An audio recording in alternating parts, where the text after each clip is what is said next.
તો વડોદરામાં વોર્ડ 10માંથી નીતિન ડોંગાને સતત ચોથી વખત ટિકિટ મળી છે। ત્યારે ટિકિટ મળતા ડોંગાને પાર્ટીનો આભાર વ્યક્ત કર્યો હતો। તો તેમણે જણાવ્યું કે મારા કામોને ધ્યાને રાખીને આ ટિકિટ આપવામાં આવી છે।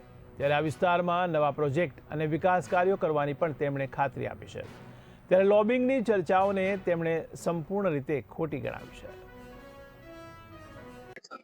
सर्वप्रथम तो हूँ अमरा प्रदेश अध्यक्ष श्री सीएम साहेब, डेप्यूटी सीएम साहेब, तमाम पार्लियामेंटरी बोर्डना सभ्यश्रीओ, वडोदरा शहरना अध्यक्ष डॉक्टर जयप्रकाश सोनी साहेब, मारा पांचे पांच धारासभ्य श्री, सांसद श्री, त्रे महामंत्री श्री, आ तमाम लोगों हृदयपूर्वक आभार व्यक्त करूँ छूँ कि पार्टीए फरी एक वखत मने काम करवानी तक आपी छे।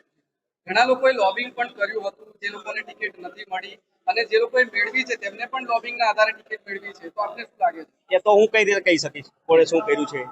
તમને ટિકિટ મળી છે એનું કારણ શું? પાર્ટીએ મારા પર વિશ્વાસ મૂક્યો છે।